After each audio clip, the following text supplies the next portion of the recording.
Hey guys, hello, welcome, all that kind of jazz. Now I'm doing something a little bit different, at least for myself. One, I'm doing YouTube Live. I don't tend to really do the live stuff. I know I did it in the past for, I think it was 100 sub giveaway. I say I don't really tend to do it. However, I have a huge, make sure I can grab it all, stack of comics.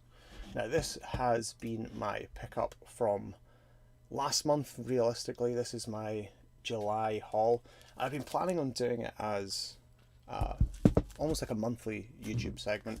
It will depend on really how lazy I become and does it kind of drop by the wayside. But I thought this might be quite a nice way of doing it compared to me recording each book, all that kind of jazz, editing it. I thought, you know what, let's just grab the stack. Let's turn this into hopefully a little bit of an interactive YouTube session. I'm going to dive into this big bundle, as I say, relatively soon. There is probably more than I would normally pick up in a month. However, it's a little bit different. It's not my usual stuff. Normally I'm buying Marvel books, if I'm honest. Whereas, just jump into issue 1 or book 1. You will see here, Ben's going to hold these for me. Saves me trying to balance them. Hopefully the lighting is okay. But we have Lock and Key Small World, issue 1. As far as I'm aware, this is a one-shot. Artwork on it looks absolutely awesome. I'm sure the vast majority of you guys have heard of Lock and Key, at least if you're interested in comics. There's also a Netflix series that is meant to be quite good. I've not got around to watching it. I have like 1,000 things in my to watch list at the moment, and I've very much fallen down an anime shaped hole. I'm watching Seven Deadly Sins, which is detracted away from watching lots of other series. But Lock and Key, Small World, issue 1. From what I've read of this one, not actually in the book, you can see it's still bagged and boarded. It focuses in on the kids that live in the house. I think it's their dad has made them a replica doll's house version of the house which they can manipulate, and it impacts in real life. This one focuses in on a giant spider, and now I am not really into spiders, but that's what this one's all about. Sticking with IDW, I had to pick up this. This is the director's cut of The Last Ronin, Teenage Mutant Ninja Turtles. I'd like to think it's quite self-explanatory by the cover. The director's cut does have lots of additional features that you would normally not have got. Let's see if I can grab a couple to show you guys. They've got things like concept art for a few of the characters. Hopefully you can see that. There are little notes. There's kind of top fold pages. Helps if I've not got it upside down. And then obviously we've got the actual book itself. Growing up in the kind of 80s/90s, I was a huge fan of Turtles, and realistically this kind of Japanese culture aspect, and this was a must-have for me.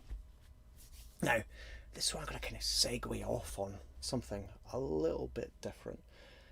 I've said, well, I feel like I say this like 1,000 times, that I don't really do DC. He says as he has a DC book kind of propping all of this weird setup in place. I have 3 new DC books to my collection. These all came from, make sure I remember correctly, Scott Shelf. Scott Shelf, if you haven't come across him, or Scott from Scott Shelf, he runs a charity comic book auction every month where all proceedings, surprisingly enough, go to a charity, and each month he picks a different charity to donate to, which personally I think is great. I've taken part in I think all of the auctions so far. There was one a couple of nights ago which I picked up a couple of books on. So I've picked up 3 DC books. We have 52 week 10. Now I wasn't that fussed about picking this one up. Let's see if these will stay. Wasn't that fussed about this one. It's not really something that draws me in. Obviously it being week 10, we are kind of 10 issues in. However, the one that it was paired with, and you had to kind of purchase the 2 of these together, is week 11. Now this one I really wanted because it is the first full appearance of Batgirl, which I just think is awesome. I'm really digging the kind of werewolf lycanthrope up at the top as well. I think that is just an awesome looking book. Let's get these 2 out of the way and get these 2 up. So these were the first 2 that I grabbed in the auction. The other one was Deathstroke 15. Now, again, not being the deepest kind of DC reader, just in the middle of a run, it's issue 15. But look at the cover. This was one, and I don't know if any of you other comic book fans get kind of sucked in like I do. I am a real sucker for a nice looking cover, and there's a couple more that you're going to see in this stream or video if you're watching it back at a later point, where it has definitely been the cover that sold it to me. And I just think Deathstroke looks like an all-round badass, which really appeals. Oh, hey, I've just noticed we've got Ryan joining us in the chat, and MLG Man. Thanks for joining us, guys. Hey, Scott, you've joined just as I'm plugging the books that I got from, I want to say, the auction right at the start of, was it July? I think it was July. I'm sure you can let us know in the chat. So after those, you think I'm done with DC, because I kind of implied it was. But I'm not. I've actually got a DC IDW crossover, which I think some people will like and some people really won't. To me, when I saw the covers, I'm going to bring them up in a wee second. When I saw the covers, I had to have them, and I was really lucky. The guy that was selling these was selling the complete run, so I've got issues 1 to 6 here. I'm going to get these ones out of the way. We have the Batman Teenage Mutant Ninja Turtles crossover. Now this is the Batman animated series meets Nickelodeon Teenage Mutant Ninja Turtles. You can obviously, well, hopefully see it. I know the glare is kind of bad in here. Apologies for that, guys. Especially when they're bagged, it's not the easiest to see. We've got issue 1. Let's see how many of these I can get stacked up on here. We've got issue 2 with Harley. Got quite into my Suicide Squad stuff of late, so digging the Harley cover on that one. I think that's Poison Ivy. Kind of can't see through the book as I'm showing you guys. Issue 3, yeah, Poison Ivy. We've got Robin featuring over there as well, obviously, as well as the full Turtles gang. Then we cut over to number 4 with Batman and Leo, and I think that's Scarecrow. I've not had a chance to read these yet. My current to read list is huge. I'm sitting with far too many books that I'm trying to work my way through. I think that's Scarecrow. Again, if anyone's in the chat that wants to correct me, please feel free to. Then we have issue 5 where we've got Batman and Batgirl. And last but not least, let's see if I can get all 6 of these to balance in one go. We have issue 6, which I think that's Robin down at the bottom. Yeah, we've got Robin, Batgirl, Batman, and then we've got the full Turtle Squad up above. As I say, I don't think these books will be for everyone. The artwork inside, to me, I've got issue 1 that I've already kind of popped to have a quick look at. I just think these look absolutely fantastic, and it's I suppose if you're new here, I'm really into my anime, so with it being realistically based on the animated series, this to me is right up my street. Really pleased to get hold of this, especially because it was the full run that I was able to pick up in one go. It doesn't happen often. As I mentioned earlier, I'm a big fan of covers, if I'm honest, that really pull me in, and when I saw that I could get all 6 of these in one go, I had to have them. I don't know if any of you guys read these. Issue 2 looks awesome, you're saying, Scott. I've got these all the wrong order. What one was issue 2? Was that the Poison Ivy one? Oh no, that's the Harley one with it looks like plushies and stuff all around her. Yeah, I think that is an absolutely phenomenal cover. As you guys can probably see if you're used to watching any of my other videos as well, I tend to have a lot of pops and figures and stuff on the go. I'm in the process of rearranging the shed that I have all my stuff in. I've got some new shelves coming for this side, which is why I seem to have an avalanche of pops on the go. But the plan is that I'm going to have some nice comics on display as well. Okay, we're going to swap across to Image, and this is actually another complete run. This was a gift from the Pop-Tart, or Lee, some of you guys might know him as, and this is Dead Body Road. Before I put them over there, I'll bring it closer so you guys can see it. I love the covers on these. You're going to see a very clear running kind of trend as we go through these. I've not had a chance to read this as well yet. It's actually the next books that I'm moving on to. So Dead Body Road. Book 2. Trying to balance. easier said than done at times. Book 3, for some reason I love the cover on this with the kind of, I'm going to call it a meat hook, it's probably not, from an abattoir, and there's some sort of bright yellow duck. I just think that's awesome. We then got a bar where it looks like some people have had a complete beat down at the bottom. Dead Body Road, from what I've read about it at least, is a revenge story where a man is basically murdering everyone that has been involved in the death of his wife. And then we have finally book 6 in this run. I am really, really excited to read this one. It comes highly recommended, obviously, from said friend that has gifted me this, and that kind of dark tale or tale of revenge is something that I like. I'm into that. Speaking of revenge-based stories, and this is one, I don't know if Scott is still here or not, but I actually asked him about this purchase before purchasing it, and I think I confused him because I literally just mentioned the title of the book, which is Drain, and I don't know if he thought I had an issue with drainage in my house or if I was just spouting random words at him. But I've picked up issues 1 and 2 of Drain, which is a vampire revenge story. Unfortunately, I've only got 1 and 2. I want to say this is again a 6-book run. I could be totally wrong. I'm sure it is. I think the way this is coming to you, this is 2, this is 1, and my lighting is terribly reflecting on them. But these, to me, were must-haves when I saw them. I love that whole kind of vampire world. I, as a youth, was really into Vampire Masquerade. My brother was like an avid role player. However, he had lots of like novels, books with some fantastic stories that I used to really like. And I also used to collect the playing cards, the card game. So when I saw these, ticks 2 big boxes, vampires plus revenge. Saying that, this is where we segue into a random pop. I got my new Blade pop, which is the FunCon exclusive. Speaking of vampires, right? So I picked up these 2. Probably an unpopular opinion, but sexy covers actually put you off. Anyone else feel like that? Do you feel like that's a sexy cover? Maybe this one they're trying to make. Oh, don't want to drop that one. Maybe this one I can see what you're kind of going for, the licky finger type option. But I don't know. I wouldn't have said that this is a sexy one. Maybe it's a sexy pose. There's some thigh on display. Am I thinking of that wrong? Maybe I'm not. Okay, I've got the Marvel t-shirt on. I should probably do some Marvel, right? I have only picked up 4 Marvel books. What have I dropped? A screw. I only picked up 4 Marvel books in July, which for me is quite low, if I'm honest. And I do blame the likes of, say, Scott, that has kind of thrown me onto it.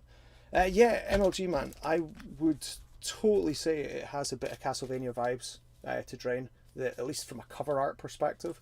I have played Castlevania as a game, and I've actually watched the anime as well, so I totally get where you're coming from. Looking forward to this, but I do want to try and get hold of the other parts before I get them. If it's like a kind of 6-run series, I want to try and have them all before I dive in. As I was mentioning, anyway, I have only 4 Marvel books this month. One of them is possibly the nicest cover that, well, actually, yeah, I think it's possibly one of the nicest covers that I actually currently have in my collection. We'll do it last out of these 4. So the first one that I got was, I'm going to probably pronounce this wrong. Is it Namor or Namor? It's from the King in Black. It is Namor issue 1. What is the secret of the Black Tide? And this focuses in on the villains along that series. Is that going to sit nicely? Yeah, it is. Perfect. I think the cover on this looks absolutely phenomenal. I like the kind of washed pastel tones in it, and that follows throughout the book, which is a big plus for me. I sometimes get baited in, and again, this obviously happens with lots of variant covers that woo me. I kind of get Namor, perfect, thank you, Scott. I'm going to probably say it again later on wrong, so feel free to call me out for it. I get baited in by covers that look really glamorous and polished, and then you open the book and it looks like a hot dumpster fire. I'm sure a few of you guys will know what I'm talking about. I recently picked up I don't actually have it sitting in this wee stack, I picked up the DC Heroes and Villains collection book for Shazam. I can't remember what Shazam series it is. The cover art is lovely. Inside, my 4-year-old probably could have drawn it better. It looks like a bad school project. So I love that this Namor book, now that I know how to pronounce it properly, has the same kind of art style, the same pastel tones and stuff. So I think it's lovely. Scott, it is a stunning cover, and it's Phil's most hated book. Well, Phil's not here, so who cares, right? Now, I'm going to jump across to one of the more recent releases, and it's actually not bagged and boarded yet because it's been sat in the box that it arrived in from Forbidden Planet. And this is Moon Knight, issue 1. Actually, before I put it down. There were, at least in my head, 1 million variants for this cover. I am a real sucker for this kind of black and white style, and I just thought it looked absolutely beautiful. So I picked up this version. I have seen lots of other people showcasing the other covers. There's some really nice Virgin ones kicking about as well, which look really tidy. I haven't had a chance to read this, as I already mentioned. I try to have at least a few books before I dive into it. But what I have seen is quite a few people, I suppose the term would be grumbling or moaning about it not being very good. As I say, I've not read it. I don't know what you guys are like. But I like to give comics, I do the same with TV shows, a couple of issues, a couple of episodes before I actually make a decision on it. And as I say, I love the artwork on the front, so it was a must-have for me. Okay, we're on to... Now, maybe Scott's going to say he doesn't like this next book based on it being a... What was the term he used? It's in the chat. A sexy cover? Maybe it's not a sexy cover. But it is The Web of Black Widow, issue 1. Now, I think that this cover is possibly my favourite pickup of the month. I just think it looks absolutely stunning. I'm sure you guys can let me know if you agree or not. Now, from what I do know is it's a Shannon Mayer. Again, probably getting the name wrong, or at least the surname. I would like to think I can pronounce Shannon right. It's 3,000 run, I think was the term for it. Again, someone can correct me for this, but I think that is beautiful. Absolutely beautiful. Fantastic cover. This is one that's going to be going in my kind of display side of things, along predominantly with some other attractive female characters. It seems to be a running theme, but along with really a lot of Venom books. Now, we can't have Black Widow without Hawkeye, right? This is where everyone leaves, because nobody likes Hawkeye, or at least I don't. I don't like Hawkeye. And I know you're probably thinking, the hell are you showing me a Hawkeye book? But one, there's a couple of reasons. It was Hawkeye 1, which is what drew me in. They recently released a Funko Pop with this. I'm not going to buy it. But 2, it was to round up postage. This came with, I think, Drain, if I remember rightly, and I can't remember the other ones. Oh, the Turtles, the Turtles books.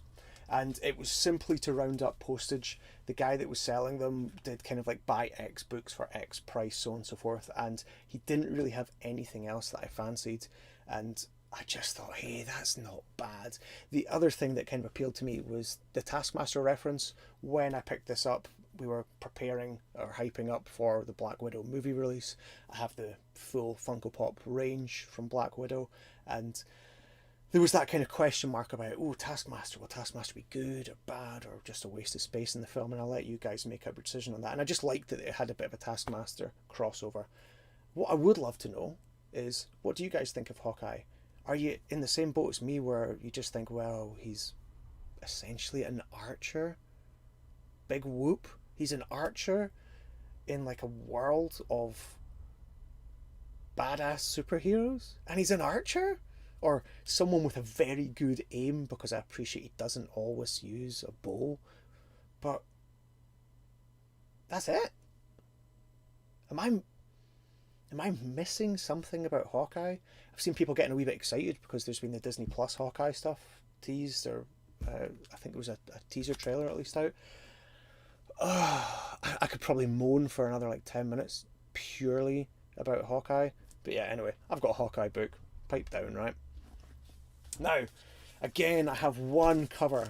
This was the other book actually that was in this bundle, and it's not actually for me. It's a gift for a friend. And Scott, it's not for you. And it's funny that you actually name this Vampirella style of sexy cover that puts you off. Apologies, Scott.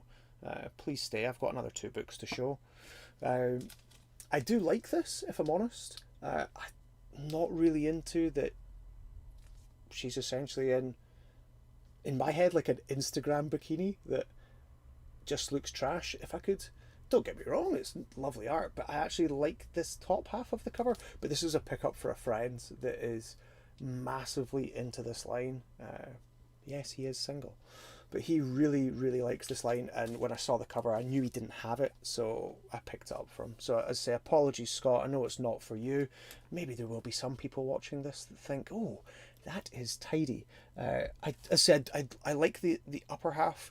The actual Vampirella stories, at least the few that I have read, aren't really for me. I want to say this is book 7, if I remember, and even the title of the book, it's like Seduction of the Innocent, if I remember rightly.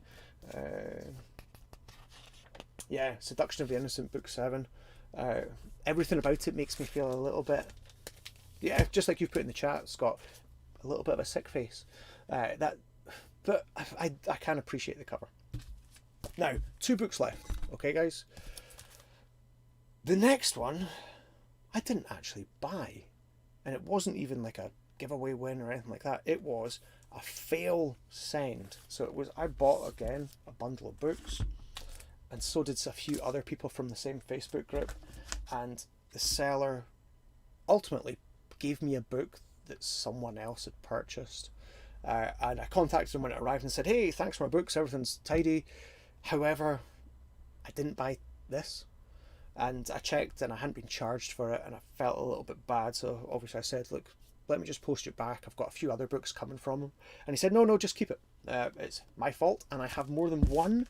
So just keep it and I'll hook the other purchaser up. So what do? You say, okay, as I say, it's not for me. It's Tekken issue 1 that I played Tekken as a kid. So this is, as far as I'm aware, it's cover D, and it's the game art. However, it is signed down here by the author in a shiny gold pen, which is quite nice. As I say, it's not really for me. I do a lot of comic grab bags. Again, if you're new to the channel, feel free to check some of those out. Scott's helped on the last few with some pricing and some information, which has been very nice of him. And my kind of plan is if I end up kind of doubling up on books or books that I don't really care about, at some point I'm going to do, I don't think you can call it a mystery box, but I'm essentially going to bundle them all up into a box and do a giveaway for them. And I have a feeling that this Tekken book is going to drop into that. It's not really for me. I have it. I thought I'd show it. Now, last book comes from Boom Studios, and it's probably the one that I'm the most excited for. Well, I say that, I'm really excited for that Turtle Batman crossover. But this one, I feel like it's like a drum roll because I'm giving you the back of the board before I show you. Comes from the beautifully twisted mind of Kurt Sutter, which some of you guys may or may not have heard of. Sisters of Sorrow focuses in on like a vigilante group of nuns. I'm trying to think what the term is for a group of nuns. I don't know what the term is at all. Is there even a name other than Sister Act 1 and Sister Act 2? But we have Sisters of Sorrow, written by, or at least from the mind of Kurt Sutter. Kurt Sutter, for some of you guys, if you've not heard of who I'm talking about, quite famous from a television perspective. He wrote, the first show that I at least got into him from was The Shield. It then transitioned across to Sons of Anarchy. We then had The Bastard Executioner was the next one, which I think only got 6 episodes in before it got canned by HBO. And it was starting to pick up, which personally I thought was a real shame. And now he's doing the other motorbike one, Mayans MC. He has written another book. This has got 4 issues to it. It came out in 2016 and was launched at San Diego Comic Con. I'm sure he did a panel when he launched the book there. That's where it came out. Now, as I say, this is a 4-issue run. I don't have the other 3, and I really want to read this, but I don't want to read the other ones digitally. So I'm now on a bit of a hunt, and realistically I'll be able to pick them up on eBay or something like that. I'm desperate to get hold of the other 3. I don't know if any of you guys have read this. I don't know if any of you guys have watched any of Kurt Sutter's shows. I think I mentioned that he has some sort of twisted mind.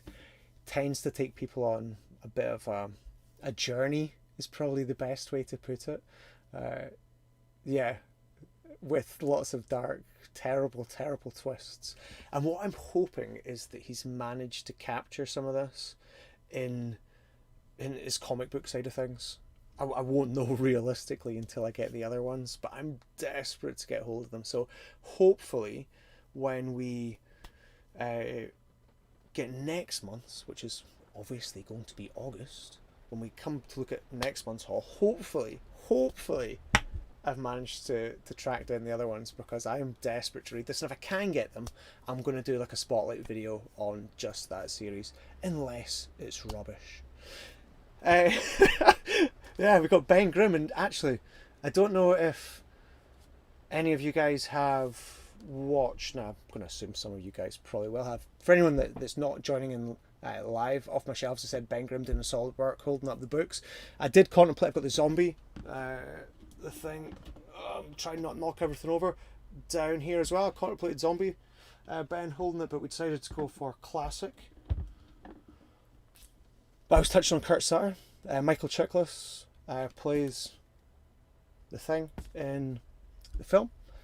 Michael Chiklis is also the star of The Shield in Kurt Sutter's first major TV show, and he also features in Sons of Anarchy. I can't remember who he is in Sons of Anarchy, but he appears in Sons of Anarchy or Mayans, one of them, which I quite like. We've got quite a nice crossover here, and wasn't intentional at all. I was torn between those guys or Pikachu. That was my lovely book, so sorry about that. But yeah, that is the books, guys. That is my haul for July. And for a guy that probably about 4 months ago wasn't really buying comics, I think I've done alright. I'm going to do a little bit of an outro here. One, I would like to say, first of all, for those of you that have joined me live, thank you so much. Let's bring this cover up, because I do think it is my pick, or at least from a covers perspective. Thank you so much for joining me in my first comic haul.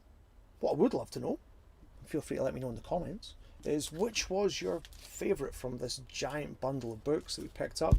Anything that's coming up in the next couple of months that, based on what you've seen that I've picked up, that I should be getting, something that I've missed. I should also point out, if I move All Might out the way, I'm quite into my manga as well. You'll see these in the next month. I've picked up a few volumes of One Piece recently. Stay, All Might, stay. So anything that you think I should be picking up, let me know. I've got some books coming from Scott's recent auction from, depends when you watch this, but it was last Sunday. If you missed it, tough, you've missed it, and I got sniped on quite a few books that I really wanted. But yeah, I've got some books already coming. I've also got a not quite mint crate. I can't remember what the theme is. It's coming. I've got the next 2 pre-ordered, so we're going to be showcasing some of those as well. Thank you so much, guys. It is bouncing down with rain outside just now, and my dog's outside, so I'm going to go and save her before she turns into a soggy doggy, and I'll see you guys for another video real soon. Have a great night.